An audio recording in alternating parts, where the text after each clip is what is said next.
볶음면 외에도 떡볶이나 탕 종류로도 출시를 했었고요.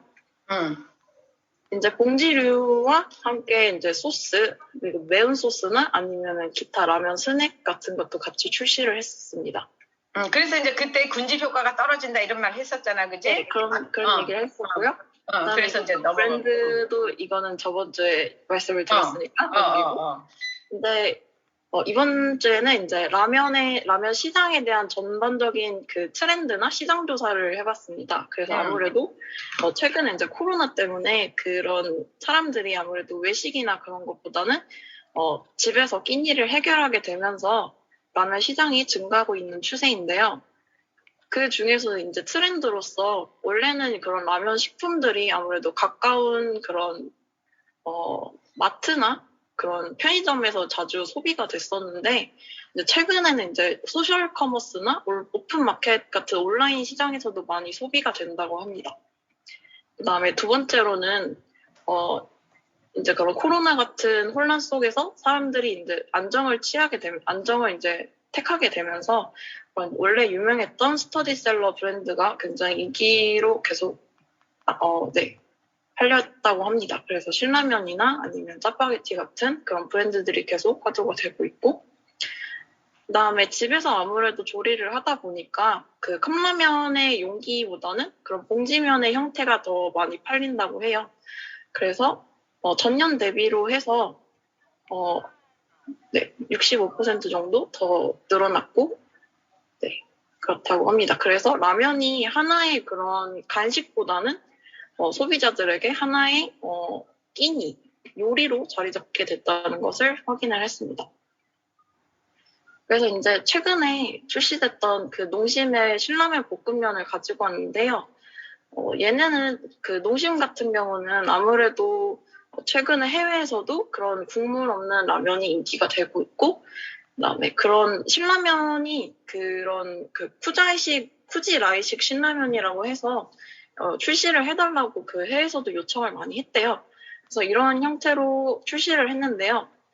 여기서 조금 제가 봤을 때 좀 신기했던 점은 그 플레이크의 형태가 그 신라면에 그 신자로 이렇게 되어 있더라고요. 그래서 좀 이런 것도 좀 나중에 하면 좋지 않을까 같이. 나는 그거 뭐 이렇게 종이 쪼가리 잘못 들어간 줄 알고. 네, 그래서 이런 것도 있었고요. 저는 이게 그 농심에서 볶음면이 얘만 있는 줄 알았는데 생각보다 종류가 다양하더라고요. 그래서 이거는 좀 2017년도에 나온 제품인데요.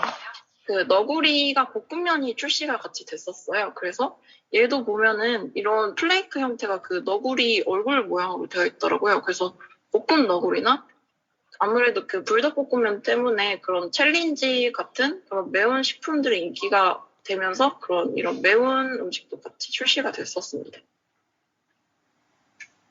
다음으로는 이제 짜파구리 같은 경우는 그 영화 기생충에서 그 짜파구리가 인기가 되면서 짜파게티랑 너구리가 같이 합쳐진 그런 상품으로 출시가 됐었다고 해요.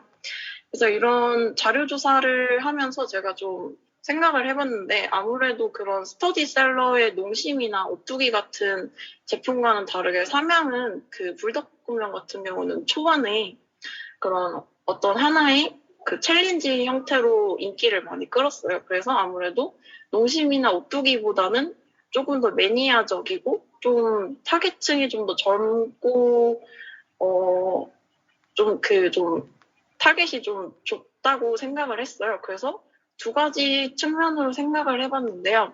한 가지는 그런 매니아적인 그런 타겟에게 어떤 새로운 컨텐츠를 부여해줄 수 있는 그런 뭔가 패키지라던가 아니면 새로운 컨텐츠를 개발하는 쪽으로도 생각을 해봤고요.